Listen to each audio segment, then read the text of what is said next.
ಈಗಾಗಲೇ ರಕ್ತ ಕಾಶ್ಮೀರ ಬಗ್ಗೆ ಎಲ್ಲ ಮಾಹಿತಿನ ಕೊಟ್ಟಿದ್ದಾರೆ. ನಿರ್ಮಾಪಕನಾಗಿ ನಾನು ಹೇಳ್ಬೇಕಾಗಿರೋದು ಒಂದೇ ಅಂದರೆ, ಈ ಸಿನಿಮಾ ಮಾಡಬೇಕಾದ್ರೆ ನಾನು ಯಾವುದು ಸಿನಿಮಾ ಮಾಡ್ತಾ ಇರಲಿಲ್ಲ. ರೆಬೆಲ್ ಸಿನಿಮಾಗೋಸ್ಕರ ರೆಡಿ ಆಗ್ತಾ ಇದ್ದೆ. ಸೊ ಹಾಗೆ ಪ್ರೊಡಕ್ಷನ್ನ ನಾನು ಹ್ಯಾಂಡಲ್ ಮಾಡ್ತಾ ಇದ್ದೆ. ಸೊ ಕಾಶ್ಮೀರ್ ಶೆಡ್ಯೂಲ್ ಅಂತೂ I think the most difficult schedule. ಇದು ಆಲ್ರೆಡಿ ಎಲ್ಲ ಕತೆ ಹೇಳಿದ್ದಾರೆ ನಿಮಗೆ, ಏನೇನು ಕಷ್ಟಗಳನ್ನ ಅನುಭವಿಸ್ಬೇಕಾಗಿತ್ತಲ್ಲಿ ಅಂತ. ಆಮೇಲೆ ಒಂದು ಕಡೆ ನಾನು ಉಪೇಂದ್ರ ಸರ್ನ ನೋಡ್ಕೋಬೇಕು, ಒಂದು ಕಡೆ ರಮ್ಯಾನೂ ನೋಡ್ಕೋಬೇಕು, ಒಂದು ಕಡೆ ನಾನು ಯೂನಿಟ್ನ ನೋಡ್ಕೋಬೇಕು, ಒಂದು ಕಡೆ ಪ್ರೊಡಕ್ಷನ್ಗೆ ಪರ್ಮಿಷನ್ಸ್ ಆಯಿತಾ, ಪೇಮೆಂಟ್ಸು ಎಲ್ಲನೂ ನೋಡಿಕೊಂಡು it was a full fledged producers role ಅಂತ ಹೇಳ್ಬೋದು. ಆಮೇಲೆ ಮೋಸ್ಟ್ ಡಿಫಿಕಲ್ಟ್ ಅಂದರೆ ಆಗಲೇ ಹೇಳಿದಾಗೆ ಸಾಂಗ್.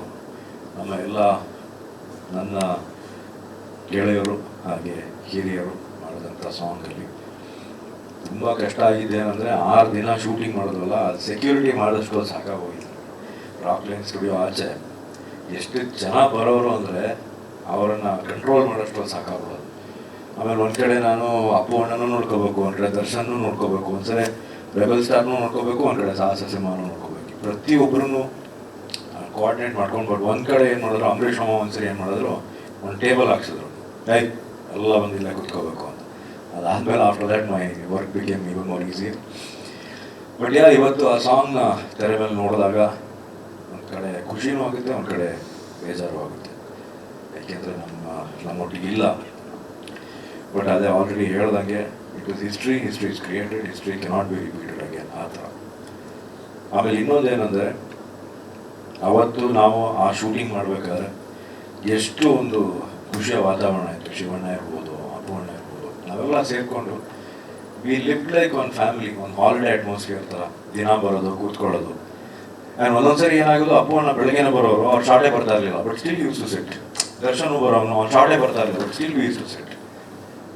ಯಾವ ಒಂದು ದಿನ 6 ದಿನಾನು ಒಂದು ದಿನ ನಮಗೆ ಯಾವತ್ತೂ ಬೋರ್ ಆಗಿರಲಿಲ್ಲ ಆ ಶೂಟಿಂಗಲ್ಲಿ.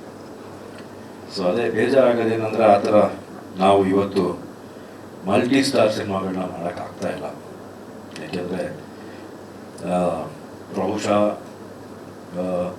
ಡೇಟ್ಸ್ ಮ್ಯಾಚ್ ಆಗ್ತಾ ಇಲ್ವೋ, ಅಥವಾ ಕಥೆಗಳು ಬರ್ತಾ ಇಲ್ವೋ, ಅಥವಾ ಹ್ಯಾಂಡಲ್ ಮಾಡೋಕ್ಕೆ ಡೈರೆಕ್ಟರ್ಸ್ ಇಲ್ವೋ, ಅಥವಾ ಹೀರೋಗಳು ಒಬ್ಬರ ಮುಖ ಒಬ್ಬರು ನೋಡೋದಕ್ಕೆ ಇಷ್ಟ ಇಲ್ವೋ ಗೊತ್ತಿಲ್ಲ. ಬಟ್ ಮಲ್ಟಿ ಸ್ಟಾರ್ ಸಿನಿಮಾಗಳಂತೂ ಆಗ್ತಾ ಇಲ್ಲ. ಮಲ್ಟಿ ಸ್ಟಾರ್ ಸಿನಿಮಾಗಳು ಆಗಬೇಕು. 2 ಹೀರೋ ಅಲ್ಲ, 3 ಜನ ಅಲ್ಲ, 4 ಜನ ಹೀರೋಗಳು ತೆರೆ ಮೇಲೆ ಬರಬೇಕು ಒಟ್ಟಿಗೆ. ಅವಾಗಲೇ ನಮ್ಮ ಕನ್ನಡ ಇಂಡಸ್ಟ್ರಿ ಇನ್ನೂ ಜಾಸ್ತಿ ಬೆಳೆಯೋದಕ್ಕೆ ಸಾಧ್ಯವಾಗುತ್ತೆ. ಸೊ ಒಟ್ಟಾರೆ ಹೇಳ್ಬೇಕು ಅಂದರೆ, ರಕ್ತ Kashmir is a full fledged family entertainer. ಒಂದು ಸಂಪೂರ್ಣ ಎಂಟರ್ಟೈನರ್ ಅಂತಲೇ ಹೇಳ್ಬೋದು. ಸೊ ಆ್ಯಸ್ ಅ ಪ್ರೊಡ್ಯೂಸರ್ ಇವತ್ತು ತುಂಬ ಒಂದು ಒಳ್ಳೆ ಫೀಲಿಂಗ್ ಇದೆ. ಕೊನೆಗೂ ಈ ಸಿನಿಮಾ ತೆರೆ ಕಾಣ್ತಾ ಇದೆಯಲ್ಲ ಅನ್ನೋದು ಒಂದು ಖುಷಿ. ಅದೆಲ್ಲ full credit has to go to ನಮ್ಮ ತಂದೆಯವ್ರಿಗೆ. ಯಾಕೆಂದರೆ ಈ ಸಿನಿಮಾನ ಅವ್ರ ತೆರೆ ಮೇಲೆ ಬರೋದಕ್ಕೆ ಎಷ್ಟು ಕಷ್ಟಪಟ್ಟಿದ್ದಾರೆ. ಮತ್ತು ತೆರೆ ಮೇಲೆ ಅದು ಮತ್ತೆ ಎಷ್ಟು 14 ವರ್ಷ ಆಯಿತಾ, 14 years, almost after 14 years bringing it back on screen. But ಇನ್ನೂ ಅಷ್ಟೇ ಫ್ರೆಶ್ನೆಸ್ ಇದೆ ಸಿನಿಮಾಲಿ. ಮೊನ್ನೆ ಕೂತ್ಕೊಂಡು ನೋಡಿದ್ವಿ. ಆ್ಯಂಡ್ ಪ್ರತಿಯೊಂದು ಫ್ರೇಮು, ಪ್ರತಿಯೊಂದು ಶಾರ್ಟ್, ಕಾಶ್ಮೀರ ಇರ್ಬೋದು ಅಥವಾ ಎಲ್ಲೆಲ್ಲಿ ಶೂಟಿಂಗ್ ಮಾಡಿದ್ದೀವಿ ಅಷ್ಟು, ಯಾಕೆಂದರೆ ಜಾಸ್ತಿ ಅದ್ರ ಬಗ್ಗೆ ಹೇಳೋಕ್ಕಾಗಲ್ಲ ಎಲ್ಲೆಲ್ಲಿ ಏನೇನಿದೆ ಅಂತ. ಕೆಲವು ಸರ್ಪ್ರೈಸಸ್ ಇದೆ ಸಿನಿಮಾಲಿ. ಹಾಗೆ ನಮ್ಮ ಉಪೇಂದ್ರ ಸರ್ ಅಷ್ಟೇ 2 ರೋಲ್ನ ಎಷ್ಟು ಬ್ಯೂಟಿಫುಲ್ ಆಗಿ ಪರ್ಫಾರ್ಮ್ ಮಾಡಿದ್ದಾರೆ. ಆಮೇಲೆ ಪ್ರತಿಯೊಬ್ಬರು ಅಷ್ಟೇ ಸಿನಿಮಾಲಿ ಪಾತ್ರ ಮಾಡಿರುವ ಪ್ರತಿಯೊಬ್ಬರೂ ತುಂಬ ಅದ್ಭುತವಾಗಿ ತಮ್ಮ ಕೆಲಸವನ್ನು ಮಾಡಿದ್ದಾರೆ. And special mention to my dear friend and my dear costar Ramya. ತುಂಬಾ ಚೆನ್ನಾಗಿ ಕಾಣ್ತಾರೆ, ತುಂಬಾ ಮುದ್ದಾಗಿ ಕಾಣ್ತಾರೆ.